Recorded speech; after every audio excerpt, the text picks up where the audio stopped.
Hi, my name is Catherine Valoz, and for this presentation, I'll be talking about the elderly and disaster. In my table of contents, um, I'll be talking about vulnerabilities in slide 1, challenges in slide 2, strategies in slide 3, and policies in slide 4. So, vulnerabilities among older adults. It's really important to have emergency management for older adults, especially because they're at an increasingly high risk during emergencies and disasters.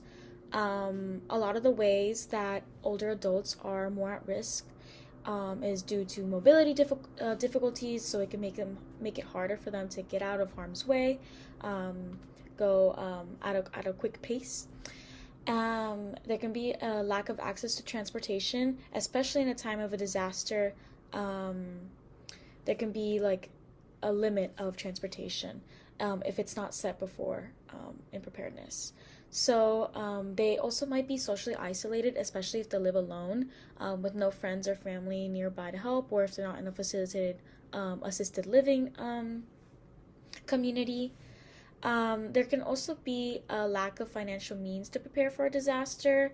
Many adults, older adults, they may not have an emergency fund set in place that can help them in an emergency disaster.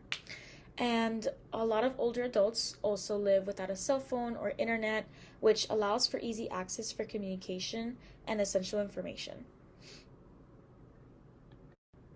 So, some challenges in disaster preparedness is age-friendly communities, or AFCs, which they are also called.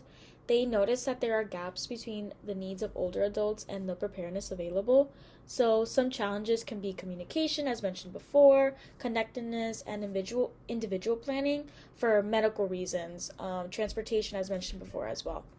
There can also be a huge lack of education and awareness of emergency management among older adults, and even in the communities taking care of these older adults. So sometimes families, they don't know how to help or cater a specific care or emergency management plan for these older adults. So it's important to keep in mind the special medication that these older adults really need. So, moving on to strategies for disaster preparedness and response. So, it's important to learn about what kind of disasters are more likely to affect areas in which they are. So, even thinking about what the community is vulnerable to, it can help anticipate what they need. Developing a plan with evacuation routes and locations of shelters. So, state, county, and local governments establish emergency shelters for vulnerable communities, and you can see where they are and prepare how to evacuate to them, and even see how you can anticipate the older adults' needs.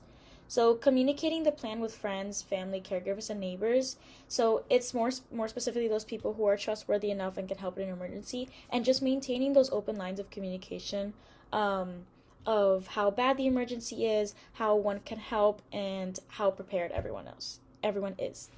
So it's very important to protect important documentation and records. So this can be in a fireproof, waterproof folder or safe, and it can be kept in an easy access point in case of an emergency that people need to go quickly.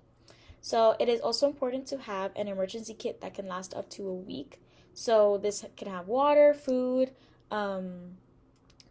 first aid kit, etc., and even preparing for specific medical needs and attention that older adults may need to live off of. And some policies that are set in place.